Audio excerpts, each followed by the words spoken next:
It's been an extraordinary Lent, hasn't it? We've been walking the way of the cross, and for many people it has brought real hardship and loss, suffering and death. On Ash Wednesday we started Lent with these words.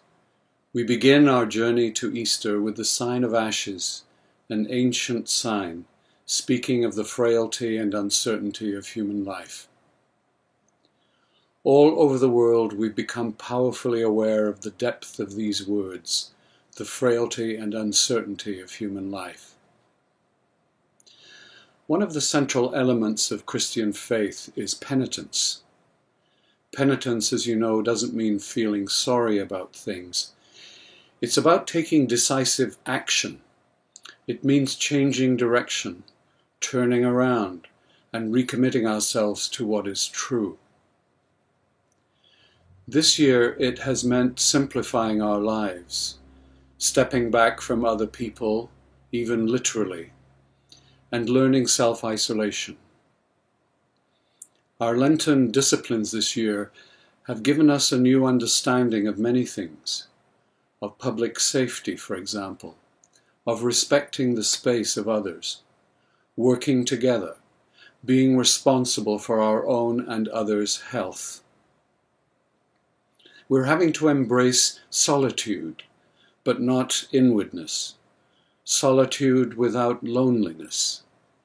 From the quiet places we've reluctantly entered, we're gaining new insights into mindfulness, attentiveness, and prayer.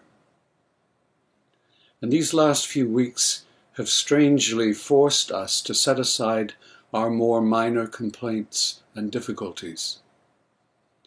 Many of us have become more compassionate, more aware of the sacrifices and the heroism of others, particularly our healthcare workers and frontline responders. And we are more than ever determined to pursue justice for those in the greatest need, here and elsewhere across the world. The spiritual disciplines we've been practicing this Lent have never been more practical, more immediate, or more necessary. But remember, it's important to keep a sense of humor too.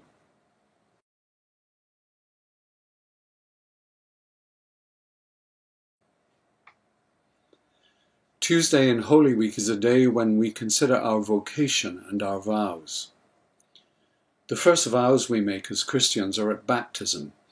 We promise to persevere in resisting evil. We promise to seek and serve Christ in all persons, and we promise to strive for justice and peace among all people.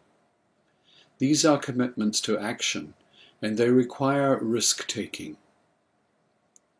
I was once on the staff of a church, and in our Sunday bulletin every week were printed these words: "This church has 300 ministers and 1 priest."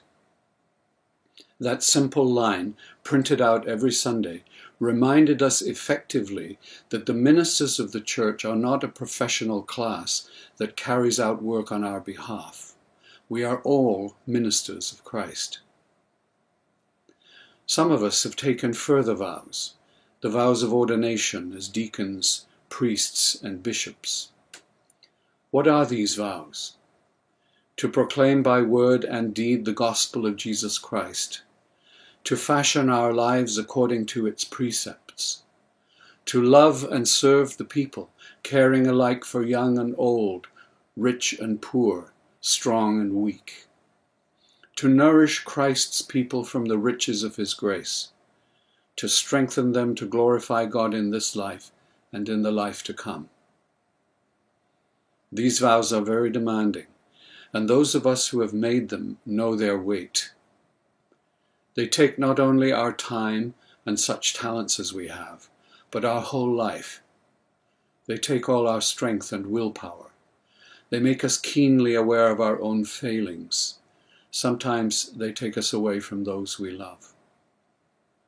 The true vocation of clergy is to show people the way to God. And as you know, in spiritual matters, it's not enough to tell someone the way.